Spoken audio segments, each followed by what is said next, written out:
Lestari TV Kabudayaan. Anggir Antasena, oh Macilik. Anggir Garuwaca. Iya paman. Anggir Antarja. Iya kula paman. Tok sami lenggah wonten ing mriki. Lho, rombong aku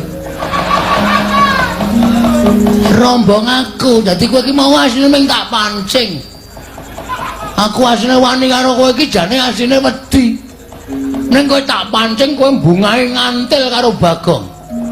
Saiki lho wadi balaku. Samapta ing gati sawiga ing diri. Narwane karo Bagong coba saja. Potol sirahmu. Musuh Ndara Garukaca sembur melonyo awakmu. Giten Ora. waduh. Mbok ngono. Iya. Anggir Antasena. Ana apa lek? Kok lenggah wonten mriku? Kok mindira sik? Nggih.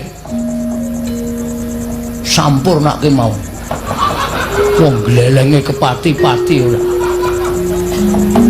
Pancen aku neng kene. Anggir Antasena wonten lenggah wonten mriki wigatosipun. Aku wis kebacut sumpah karo kakene Semar nek bantu karo kakene Semar lahir batin.